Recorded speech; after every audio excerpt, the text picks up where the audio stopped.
Shalom, amados, muito bom dia. Hoje eu quero compartilhar com os irmãos uma breve mensagem, uma breve reflexão aqui a respeito do profeta Jonas. Amém? Esse texto ele se encontra lá no livro de Jonas, capítulo 1, versículo 1 e 2. Amém? Vamos ler lá? Veio a palavra do Senhor a Jonas, filho de Amitai, dizendo: Dispõe-te, vai à grande cidade de Nínive e clama contra ela, porque a sua malícia subiu até mim. Jonas se dispôs, mas fugiu da presença do Senhor para Tarsis, e tendo descido a Jope, achou um navio que ia para Tarsis. Pagou, pois, a sua passagem e embarcou nele para ir com eles, para Tarsis, para longe da presença do Senhor. Mas o Senhor lançou sobre o mar um forte vento e fez-se no mar uma grande tempestade, e o navio estava a ponto de se despedaçar. Aqui, queridos, no decorrer do texto, a palavra de Deus vai falar que os marinheiros, com muito medo, eles clamavam, né, ao seu Deus e lançavam ao mar a carga que estava no navio para aliviarem do peso dela, né? Eles acreditavam ali que aquele vento que estava soprando forte, aquele mar, naquele mar, tirando todo aquele peso que existia dentro do barco, aquilo ajudaria o barco a não afundar, né? E mal sabiam eles que isso estava acontecendo por conta da desobediência de Jonas, porque Jonas estava se negando a cumprir com aquilo que Deus tinha lançado como uma missão sobre a vida de Jonas. Amém, queridos? Jonas, ele era um profeta e ele era um homem. Ele não era um homem qualquer, ele era um homem que conhecia a Deus. Ele era um homem que conhecia a palavra de Deus. Porém, aqui esse texto nos mostra que Jonas, ele era um homem sem compaixão, né? Ele era um homem que ele não tinha misericórdia do seu próximo, né? E a palavra de Deus nos mostra aqui que Nínive era um povo que estava cheio de pecados, né? E Deus estava irado contra aquele povo, né? E mediante a ira do Senhor, mesmo ali na ira que Deus estava contra aquele povo, a ponto de destruir aquele povo por conta da sua iniquidade, por conta do seu pecado, ainda assim, Deus lá no fundo com ele sabia que acima de tudo estava a sua misericórdia sobre aquele povo. Então ele pede para que Jonas pregue a palavra dele sobre aquele povo, para que dali tivesse arrependimento, né? A palavra de Deus fala lá em 2 Pedro que ele não quer que ninguém se perca, mas que todos se arrependam. Então, mesmo diante de toda aquela desobediência daquele povo, Deus ainda estava com a sua misericórdia infinita sobre aquele povo. Deus ainda estava mandando com que alguém pregasse a palavra dele, proclamasse a palavra dele, para que daquilo gerasse arrependimento. Mas Jonas aqui, ele estava sendo, além de um homem sem compaixão, ele estava sendo um homem desobediente a Deus, né? E no decorrer do texto aqui no capítulo 2, vai mostrar que depois disso, né, que Jonas é lançado sobre a barriga daquele peixe, né, aonde ele está ali refletindo sobre tudo aquilo que estava acontecendo sobre a vida dele, vai nos mostrar aqui no capítulo 2 que Jonas, ele faz uma oração ao Senhor, naquele momento de aflição, de desespero dentro do peixe, com aquele medo, aquele temor muito grande de morrer. Jonas ali então se arrepende da sua ação, né? Jonas ali então se dispõe a estar em obediência a Deus e a cumprir com aquilo que Deus tinha mandado com que ele fizesse sobre aquele povo, né? Nós vemos aqui um homem desesperado e que no momento desse desespero ele clama a Deus. No momento desse desespero ele se arrepende, né? E no capítulo 3 aqui, depois que Deus livra Jonas, né? Jonas vai e cumpre com a sua missão sobre aquela cidade. E ele vai e ele prega para Nínive. E o que acontece sobre aquela cidade? Há arrependimento sobre aquela cidade. Então, quando Deus manda com que Jonas realmente pregue a palavra dele, porque Deus sabia que aquele povo iria se arrepender, porque a vontade do Senhor é essa. Deus não queria que Nínive se perdesse, não. Deus queria que ele se arrependesse dos seus maus caminhos. E é exatamente isso o que acontece ali. No capítulo 3, versículo 5, vai dizer que os ninivitas creram em Deus e proclamaram um jejum e vestiram-se de pano de saco desde o maior até o menor, né? Então, nós vemos aqui um povo que deu resultado daquilo que Jonas fez, né? Se desde o início Jonas já tivesse obedecido à voz do Senhor, tivesse tido a misericórdia com aquele povo da maneira que Deus tinha, né? Muito antes aqui, esse povo poderia ter se arrependido através da pregação que Jonas havia levado para esse povo, amados. E Jonas aqui, depois que nós vemos que Deus então entra com a sua graça infinita e com a sua misericórdia e não castiga mais aquele povo e não destrói aquele povo. Nós vemos aqui no capítulo 4, versículo 1, que Jonas ele fica descontente. Jonas ele se revolta e ele questiona ao Senhor, né? Por quê? Porque ele queria juízo sobre aquele povo. Ele queria juízo. Ele entendia que Deus tinha que vir com um juízo severo sobre aquele povo. Quer dizer, Jonas queria ensinar a Deus como ele deveria agir com relação àquele povo, né? E Deus, na sua infinita soberania, na sua infinita sabedoria, ali naquele momento, Deus ele diz assim, no capítulo 4, versículo 6, Deus dá uma lição ali para Jonas e ele diz assim: então fez o Senhor Deus nascer uma planta que subiu por cima de Jonas para que fizesse sombra sobre a sua cabeça, a fim de o livrar do seu desconforto. Jonas, pois, se alegrou em extremo por causa da planta, né? Então, naquele momento, Jonas entendia ali: eu estou debaixo desse sol aqui tão grande depois de pregar a palavra de Deus e mesmo ir contra a minha vontade, né? Mesmo indo porque uma consequência veio sobre a minha vida, então, diante disso, eu acabei por obedecer a Deus, né? Então, Jonas entende ali que Deus tem, né? Digamos ali, uma obrigação para com ele. Mas ele esquece dos questionamentos que ele estava fazendo para Deus. Ele esquece da falta de misericórdia que ele teve com relação ao povo de Nínive, querendo com que Deus destruísse aquele povo e trouxesse juízo realmente sobre aquele povo, independente do arrependimento que eles ali estavam tendo diante de Deus, que era tudo o que Deus queria, que aquele povo se arrependesse, não que aquele povo se perdesse, né? Mas Deus, no dia seguinte, ao subir da alva, enviou um verme, o qual feriu a planta e esta se secou. E nascendo o sol, Deus mandou um vento calmoso oriental. O sol bateu na cabeça de Jonas de maneira que desfalecia, pelo que pediu para si a morte, dizendo: melhor me é morrer do que viver. Então perguntou Deus a Jonas: é razoável essa tua ira por causa da planta? Ele respondeu: é razoável a minha ira até a morte. Tornou o Senhor: tens compaixão da planta que não te custou trabalho, o qual não fizeste crescer, que numa noite nasceu e numa noite pereceu. E não hei de eu ter compaixão da grande cidade de Nínive, em que mais há de 120.000 pessoas, que não saem discernir entre a mão direita e a mão esquerda, e também muitos animais. Então aqui Deus deixa uma lição para Jonas, queridos. Que Jonas estava tendo misericórdia de algo que não tinha um valor tão grande assim.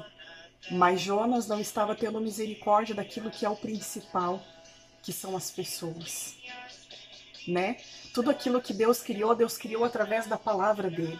Mas o homem Deus criou com as suas próprias mãos, porque ele criou a imagem e semelhança dele.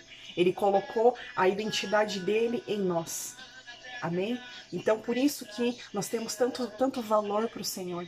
É por isso que, mediante a tantos erros e falhas que o ser humano tem, Deus ainda, acima da justiça dele, ele ainda pede para que o povo venha se arrepender. E por isso que ele não quer que ninguém se perca, mas que todos se arrependam.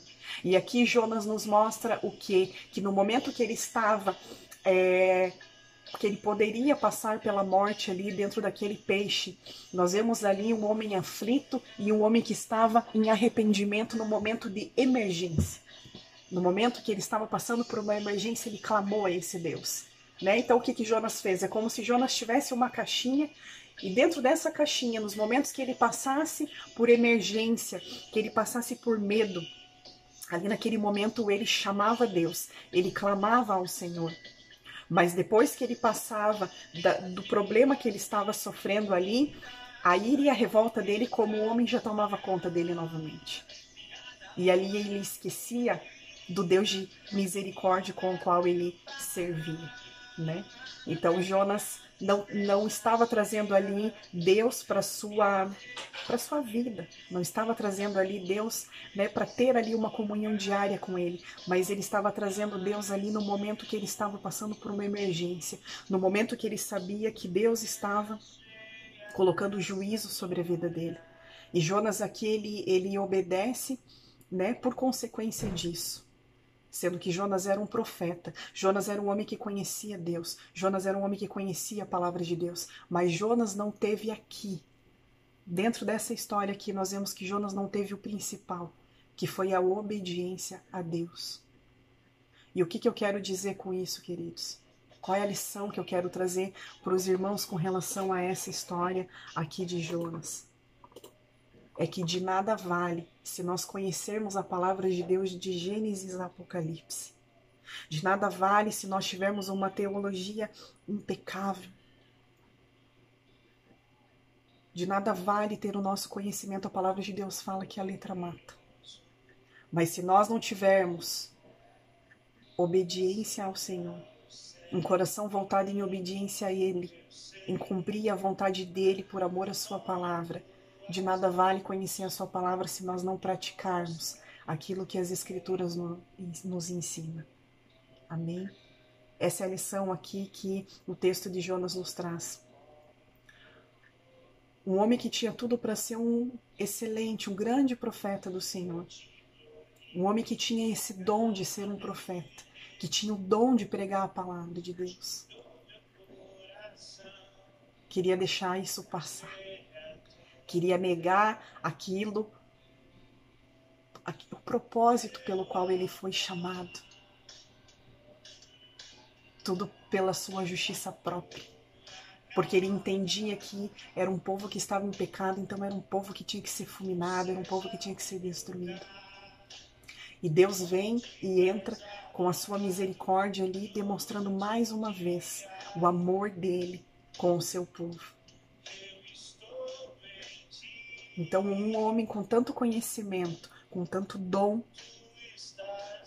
mas o principal que era o dom do amor, e o principal que era o coração obediente e disposto à voz do Senhor, era um coração que ele não estava tendo ali nesses 4 capítulos aqui desse livro que nos ensina muito. Então eu quero chamar a atenção dos irmãos aqui nessa manhã, para que o nosso conhecimento ele é muito válido, é claro. Nós precisamos em todo o tempo estar examinando as Escrituras. Nós precisamos em todo o tempo estar entendendo aquilo que o Senhor está falando ao nosso coração, né? Nós estamos passando agora por dias onde o Senhor traz à nossa mente reflexões sobre as nossas obras, né? Estamos passando por esse período desse cumprimento do Rosh Hashanah. Mas é um tempo de juízo de Deus sobre a terra. Então é um tempo que nós olhamos para dentro de nós e nós refletimos como está a nossa obediência, como estão as nossas obras, né? As festas bíblicas é algo maravilhoso para que nós possamos cumprir, mas principalmente é o entendimento daquilo que Deus tem para o nosso coração, não só celebrar, mas é fazer valer aquilo que realmente significa cada uma dessas festas. É nós estarmos ligados com a agenda do Eterno. É nós estarmos ligados e vivendo dentro do tempo do Senhor. Não na agenda do homem, mas na agenda de Deus. Amém? Então são dias onde Deus nos traz para dentro de nós. Nos convida a olhar para dentro de nós. E nos convida a refletir das nossas obras. E nos arrepender daquilo que nós falhamos e erramos. Amém? Então que nós possamos aqui realmente não só conhecer a palavra de Deus, porque conhecer, qualquer grande estudioso pode sentar e conhecer a Bíblia do início ao fim, né? Pode conhecer para debater, pode conhecer somente para bater de frente, com outras pessoas, pode simplesmente ter um curso grande de teologia porque se interessa por isso, mas se não tiver um coração em obediência ao Senhor, um coração disposto a abrir mão da nossa vontade para cumprir a vontade do Senhor, não olhar para dentro de nós e muitas vezes dizer assim, né, que está desanimado, ou que está cansado, ou que não tem vontade de falar do amor de Deus, de pregar a sua palavra, de ajudar o próximo, mas estar com o coração voltado a obedecer a esse Deus. Porque só a vontade dele é boa, perfeita e agradável para as nossas vidas. Toda vez que nós tomamos a rédea das nossas vidas da mão de Deus, nós fazemos tudo errado. E quando nós devolvemos a rédea da nossa vida para o Senhor, deixando Ele fazer aquilo que é a vontade dele para as nossas vidas, as coisas começam a caminhar novamente, começa a dar certo novamente. Por quê? Porque só a vontade dele é boa, perfeita e agradável. Porque só Ele sabe o que é melhor para nós. E uma vez que Ele pede para que você esteja em obediência a Ele, Ele está colocando isso para você, porque Ele sabe aquilo que é o melhor para a tua vida. Assim como ele sabia o que era o melhor para aquele povo. Ele sabia que se fosse pregado a palavra para aquele povo se arrependeria. Amém? Então não venhamos querer, muitas vezes, fazer a justiça por causa própria, né? Entendendo que nós temos que ensinar como que Deus tem que tratar cada povo, cada pessoa. Não. Que nós venhamos entender que nós temos um Pai de justiça, mas é um Pai também de misericórdia. É um Pai que ama e é um Pai que não quer ver os seus filhos se perderem. Principalmente nesse tempo que nós estamos vivendo, nessa reta final aqui de geração, que eu tenho a convicção que nós somos sim a última geração, queridos. Eu creio sim que Jesus está às portas, voltando. E eu creio sim que todas essas reflexões que vêm à mente de olhar para dentro de nós e muitas vezes, né, perceber ali dentro do nosso coração aquilo que precisamos fazer, aquilo que precisamos retomar, aquilo que precisamos funcionar. Eu creio que tudo isso tem a ver com a agenda de Adonai. Eu creio nisso. Tem a ver com os dias que nós estamos vivendo. Todos os acontecimentos na Terra têm a ver com os dias que nós estamos vivendo.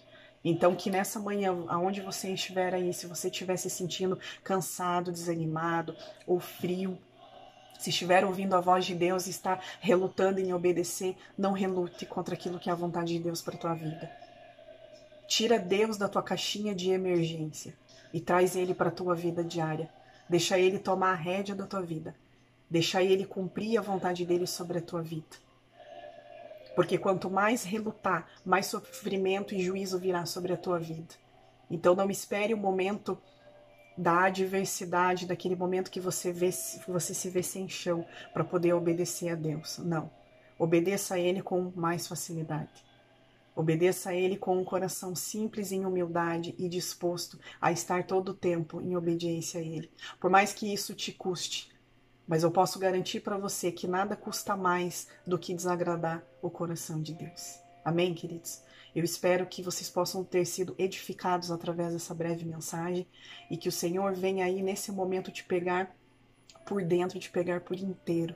E que nesses dias que nós estamos passando por esse novo ciclo desse ano que se vira dentro da agenda do Eterno, que nós possamos realmente refletir como estão as nossas obras, como está a nossa obediência, como está tudo aquilo que a palavra de Deus nos ensina. Estamos cumprindo ou continuamos vivendo a nossa vida da maneira que nós queremos, sem entender o tempo que nós estamos vivendo agora? Que Deus os abençoe e que vocês possam ser edificados. Vamos orar para encerrar? Pai, em nome de Jesus, muito obrigada, Deus, por mais um dia na Tua presença, Deus. Precioso é, Senhor, poder falar da Tua palavra. Precioso é cumprir o que as Tuas Escrituras nos ensinam, Deus. Precioso é esses dias que nós estamos vivendo, Pai, dentro do Rosh Hashanah, Pai. Pai, em nome de Jesus, muito obrigada, Deus, por esse novo ciclo que se inicia, Deus. Muito obrigada, Senhor, por esse novo tempo, Pai. Esse novo tempo que o Senhor está escrevendo, Deus, sobre a vida dos Teus filhos, Deus. Muito obrigada, Senhor, pelo cumprir da tua palavra. Muito obrigada, Senhor, porque nós sabemos que a sua volta se aproxima, Pai, e o grande dia se aproxima. Muito obrigado por isso, Senhor. Muito obrigado porque em breve estaremos, Pai, sentados contigo, Pai. Muito obrigada, Deus. Muito obrigada pela presença do teu Espírito Santo sobre as nossas vidas, Pai. Vem, Senhor, sobre nós, Pai, sobre cada um que está ouvindo essa mensagem, Deus. Vem, Senhor, e guarda cada vida, Pai, com entendimento. Abre o coração, a mente, os ouvidos de cada um que vai receber dessa palavra, Deus. E que possamos ter, Deus, um coração em obediência à tua palavra, Pai. É o que nós te pedimos, te agradecemos e nós declaramos que nós te amamos. Em nome de Jesus, amém e amém. Amém, amados. Que Deus nos abençoe e que nos dê um dia precioso na presença desse Deus. Que possamos viver em todo o tempo na presença desse Deus. Tira ele da tua caixinha. Amém? Não deixa ele fechado lá não no momento de emergência. Traz ele para viver contigo a tua vida. E você terá dias doces e bons. Amém? Que Deus os abençoe e até a próxima reflexão.